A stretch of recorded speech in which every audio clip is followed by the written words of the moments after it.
Хаос и бирократија, укинување на услугите. Се чини дека британците дури сега сватија што значи Брекзит. Разводот со ЕУ ја олесни Британија за стотици милиони фунти и донесе немири во Северна Ирска и најавар за референдум во Шкотска. Дали се заканува распад на кралството? Британија остана сама на глобалната слика, а Македонија и Западен Балкан изгубија еден од најголемите поддржувачи на проширувањето на Европската Унија. Какви политики ќе води сега официјален Лондон со регионот? Останете со нас.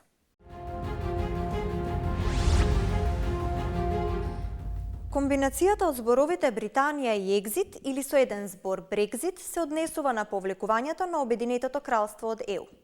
Договорот меѓу двете страни е на сила, но проблемите се очекува да траат со години.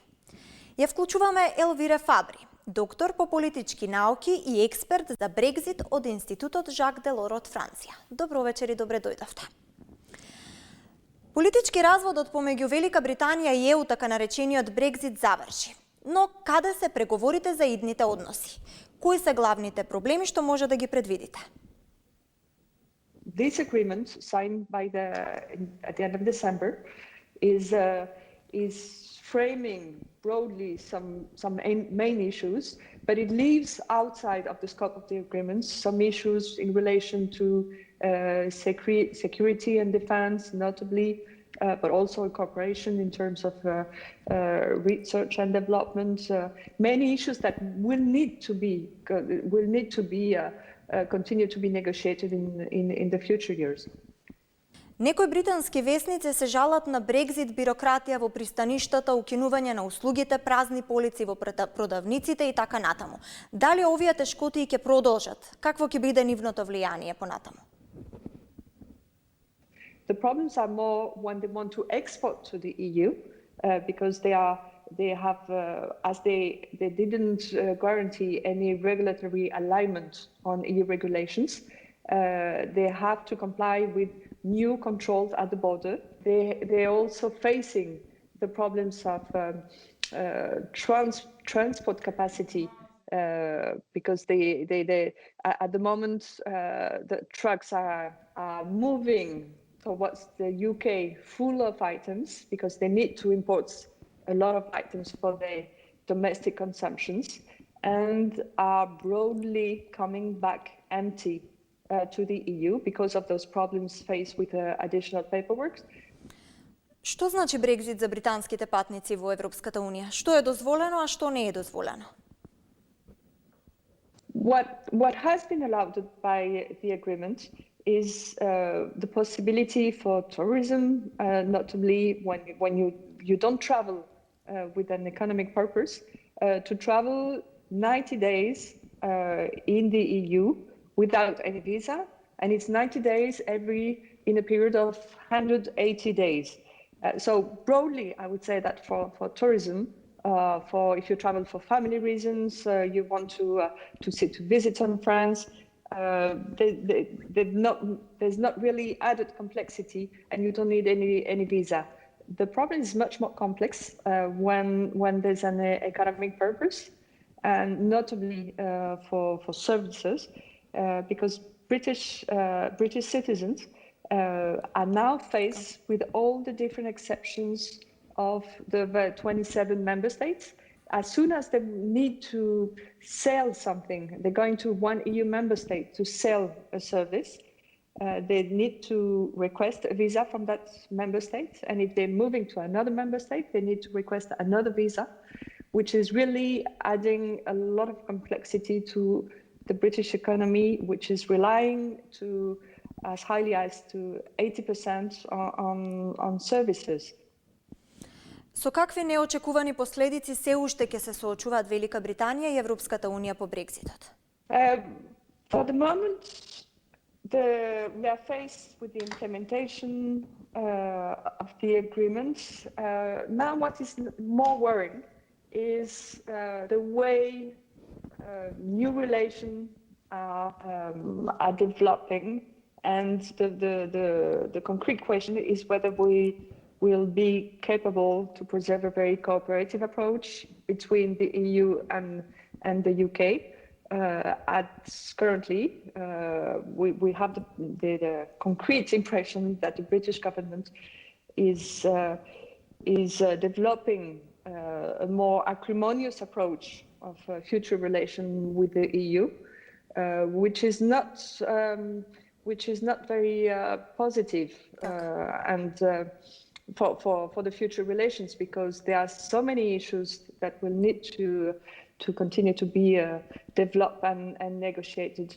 And notably, we see that there's a very concrete issue about health certificates that the UK didn't want to negotiate in the agreement, and that is imposing a lot of complex control for trade in agri-food, and that the UK might have to negotiate now in a second phase post-Brexit with the EU, and there's on the EU side the initial cooperative approach that was put forward by the EU institutions and the officials in the EU capitals is now turning to a quite different mood. Така. Пред 30 години се изгради Евротунелот како символ на блискост. Дали ова сега ќе остане само символ на минатото? Well, the Eurotunnel is obviously the main avenue for trade between the island and the rest of the EU, and we see that at the moment some business tend to avoid that infrastructure and to use directly some lines joining the Republic of Ireland to access the UK. I think you raised a good question. It was a symbol of a very close cooperation and really building some very close links. Beyond the difficulty to manage together this infrastructure, it will illustrate the thinner line of cooperation between the UK and the EU. По европските избори, пратеници од Брекзит партијата го свртеа грбот на интонирање на европската химна во Европскиот парламент во Страсбур. Сепак, по одобрувањето на парламентот за излез од ЕУ, председателот Сасоли кажа: "Вие ја напуштате Европската унија, но секогаш ќе бидете дел од Европа." Навистина ќе остане така? The message addressed by the President of the European Parliament was a very, in a way, welcoming message, saying you will always remain European, and obviously the UK is part of the EU, and you have the feeling that Brexit in itself is a sort of anachronism in the evolution of the international framework. And that what the message was intended to mean is that the EU would always remain open to closer cooperation.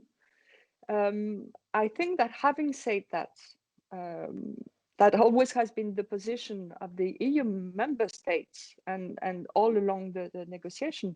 But having said that, I think that the EU 27 member states are very well aware of what could be an increasing more aggressive attitude from the UK and some hard competition coming from the UK, and that negotiators have been careful to in the final line of the negotiation to introduce in the agreement a chapter which would secure some fair competition between the UK and the EU. Постои широка дискусија за едината на Европа. Велика Британија сега ќе се смета за земја како Турција? Како ќе се интегрира во новата институционална рамка, како Западен Балкан? I think the UK will always remain a particular third country, and it has been already addressed like that during the negotiation. The question remains to see if in the EU institution there can be a special seat for the UK. I think that Europeans will avoid, in a way, to let the UK have a specific status within the European institutions. И покрај договорот, дали Брекзит останува голема историска грешка? When you consider the framework of Brexit happening at the end of 2020, the framework is really a high confrontation between the US and China, some challenges coming from close neighbors like Russia, like Turkey. You have the feeling that yes, Brexit is really a sort of anachronism, which is at the moment when the Europeans need to wait at the level of the single market and needs to develop their cohesion and to wait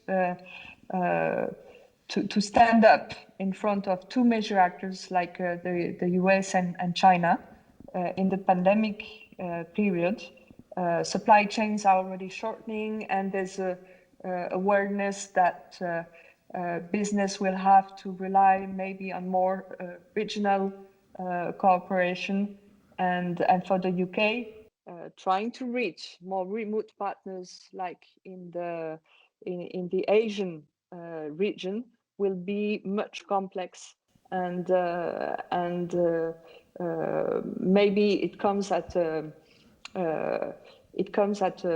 in contrast with what are the current trends.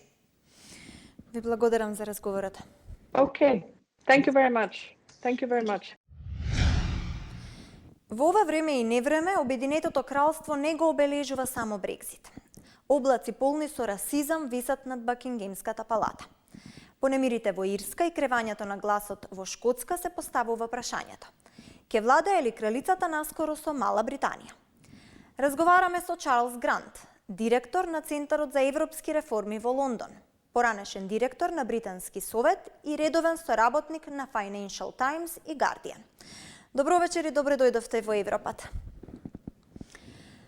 Велика Британија се соочува со низа немири во Ирска. Дали Брекзитот го разгорува внатрешниот конфликт? The riots in Northern Ireland have many complicated causes, but certainly the nature of the Brexit deal is one of those causes. The particularly hard Brexit that Boris Johnson negotiated, meaning that Britain is leaving the single market and the customs union, require there to be controls on goods flowing from the island of Great Britain to Northern Ireland. This is very upsetting for the unionist community who want to stay part of the United Kingdom, because they feel they're in a foreign country now. It was even in the supermarket shelves are empty because some goods cannot easily flow across the Irish Sea, particularly food goods. So this is reinforced the feeling amongst the unionists that they've been betrayed by Boris Johnson's government. He promised when he negotiated the Brexit deal there would be no controls on goods crossing the Irish Sea. He was lying. His promise has been broken, and there's a lot of unhappiness in the unionist community as a result, which is one of the reasons for the riots. So there are, of course, other reasons as well.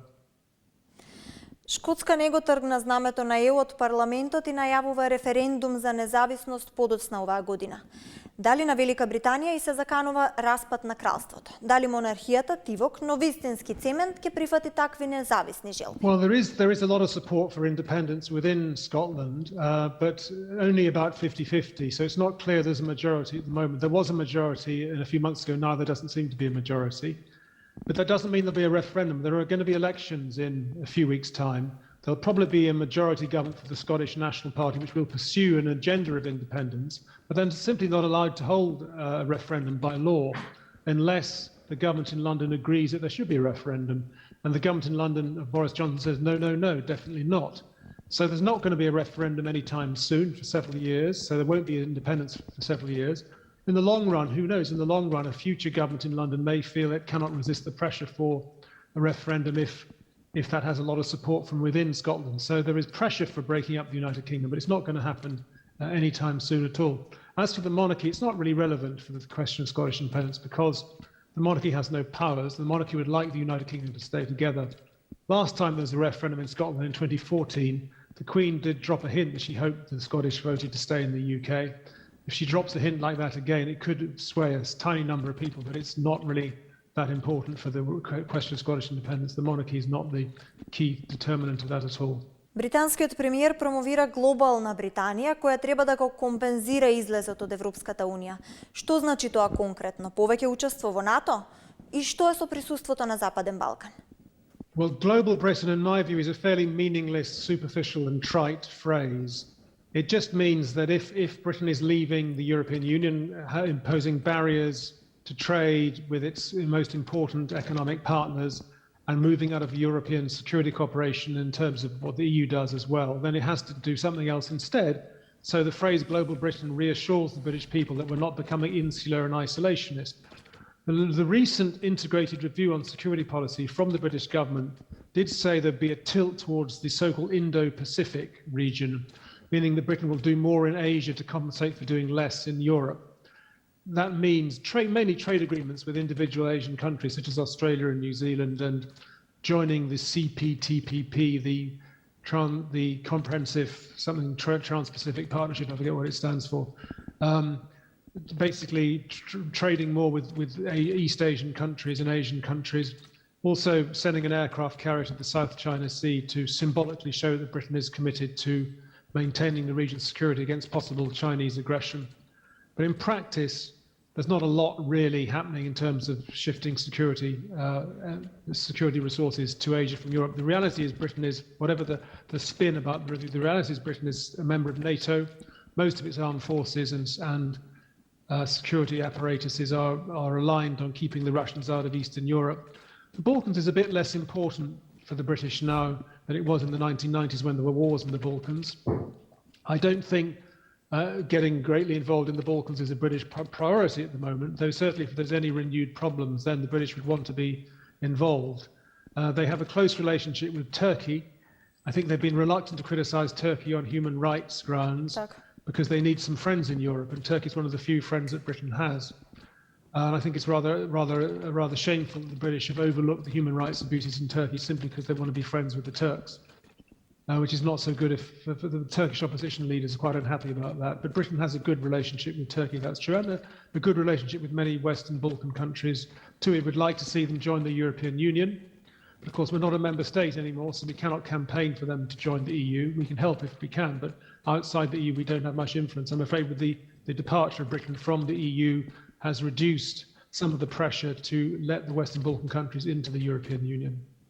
Што е со посебните односи со Вашингтон? There is a special relationship between the British and the Americans in certain areas, particularly intelligence cooperation, defense and military cooperation. But in most other areas, it's not very special at all, in my view. Boris Johnson's problem is that Joe Biden is not a fan of his, because Joe Biden and the people close to him, like Tony Blinken, are strong opponents of Brexit. They think Brexit is bonkers, meaning they're foolish for the British, and also bad for America, because America used Britain as an ally in Europe to push the European Union to be more Atlanticist and pro-US. So because Boris Johnson was also a friend of Donald Trump, or so at least was fairly close to Donald Trump, that again is another reason why the Biden-Johnson relationship is not easy. However, Boris Johnson sees, and I think he's right, that China is an area where they can, the British can show they're different from the Europeans. They're more close to the American position on China, because the Americans take a very tough view on China these days. The French and the Germans rather less so.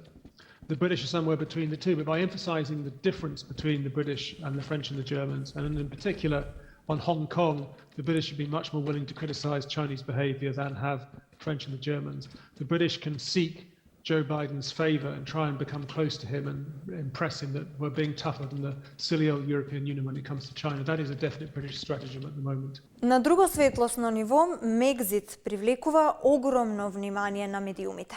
Се чини како да се отвори пандорината кутија со расизам, во исто време додека се одвиваа протести во САД како што е животот на црнците е важен. Има ли конфликт помеѓу монархијата и републиката?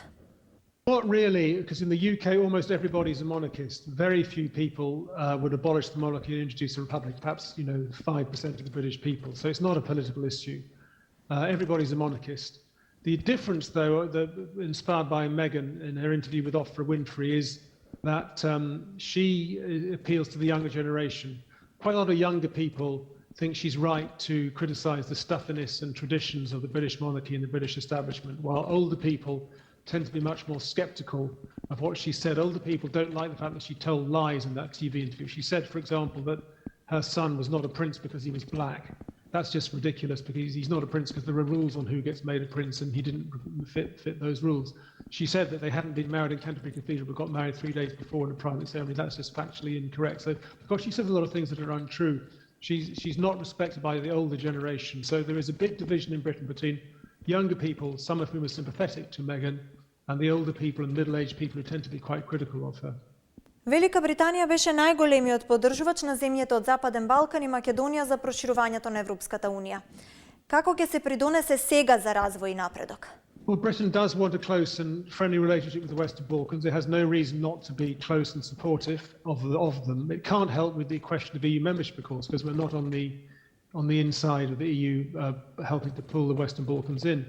My own view is that the best way to get the Western Balkans into the EU is for the Western Balkans countries to take the issue of reform very seriously. They need to return themselves into, to use a catchphrase, squeaky clean liberal democracies with the rule of law, independent judiciaries, stamping out corruption, having free and fair elections on a persistent and regular basis. And the more they can show they have Nordic standards of democracy and rule of law and governance, the harder it is for the EU countries to say no to their accession. The EU countries rather regret letting in Bulgaria and Romania as soon as they did, because Bulgaria and Romania have not overcome their problems with corruption and rule of law and so on. And I think that makes many countries, such as particularly France, reticent about further enlarging the EU. But if the countries concerned in the Western Balkans, like Serbia, Montenegro, Albania, Macedonia, and the others, can actually convince people in Brussels and European capitals that they are well governed and democratic and hold free and fair elections, have a very independent press and media, then there's no reason in the long run why anybody would say no to their membership. So I don't think it's up to Britain or indeed individual EU countries to get them in. It's up to the countries themselves to reform so that they are impossible to push out, impossible to keep out. Ви благодарам за разговорот. Додека ЕУ се соочува со разводот наречен Брекзит, Македонија и Западен Балкан трпеливо чекаат да се отвори вратата. Колку Британија помогна или одмогна во новите блокади од Унијата? Разговараме со Милица Делевиќ, директор за политички прашања во Европската банка за обнова и развој. Ја вклучуваме од Лондон. Добре дојдовте во Европат. Дали ЕУ ја изнесе својата криза на Западен Балкан? I think the situation with enlargement can be attributed to several factors and cannot be put down to a single one. First is probably that the Western Balkans took its time and to move on the reforms and on the political progress, and it took time to deliver. In the meanwhile, the situation in the EU was hit by several crises, and it needed to focus its attention to internal issues. And finally, it's very often the case with enlargement, not only in the Western Balkans case, but also previously, bilateral issues come in the way. So I would say it's a combination of factors rather than a single event or a single crisis that this whole situation can be put down to. Велика Британија беше моторот кој го движеше проширувањето. Дали Брекзит може да го забави процесот, да го искомплицира, да го трансформира како случајот со новата методологија? It is true that the UK was in the context of the debate deeper or wider European Union, that the UK has always been on the side of wider European Union with more members. But ever since the discussion around the Brexit issue started, and when the freedom of movement became a serious issue for the UK, we saw that UK engagement in this context was somewhat I think that the impact of Brexit on enlargement can be in two ways. I mean, first, obviously, the EU will need to devote more time to settling issues that are coming out of the context of a new relationship with the UK, therefore having a bit less time to devote to other things. The second is that there will be a drive for internal consolidation and stabilization within the EU once the UK, now that the UK has left, rather than further enlargement for as long as this is not being developed. And the third, which has more to do with the UK, is with the UK, there will be a big and important member state, a big and important state outside of the EU framework, and it will be a sort of comparator state for the EU. We see now that EU and UK compare against each other how they perform on fighting pandemic, how they perform on the vaccine front. So it will be a comparator for the EU states, but it will also be a comparator for states that are outside of the European Union and aspire to join or to have a relationship with the European, like the Western Balkans, Ukraine, Turkey, or other countries, and they will see a different model of relationship rather than just membership, and this might influence their thoughts. So I think the way that the Brexit will impact on the process is both on providing a different model of existence outside of the European Union, in addition to Norway, Switzerland, and what you currently have with other countries. It will enhance the drive to finish the areas, consolidate and finish certain areas of integration within the EU framework, and ultimately will make the EU more busy with settling things that come out of the Brexit issues. Европската банка за обнова и развој го поддржа регионот со заеми и економски алатки за генерирање политики за враќање на взаимната доверба. Мислите ли дека е ова доволно со оглед на расположението кое што е променето веќе во Европската унија? EBRD has always been a very strong partner to the EU in providing concrete and tangible benefits in the accession process. And I think with the economic investment plan passed last year, this is set to become even stronger as the plan envisages crowding in private sector investments where the EBRD will play an important role. I think it is important to make the accession process as concrete and as tangible at present, because that's the only thing that will make it relevant for the people and make them understand that the European integration story is relevant for their day-to-day life and that engaging in this does make sense. Земјите од Западен Балкан веќе имаат сомнежи кон Европската унија, а другите геополитички играчи се обидуваат да ја пополнат таа празнина. Станува збор за Кина. Дали ЕУ ќе ја разбере оваа реалност, меѓутоа предоцна?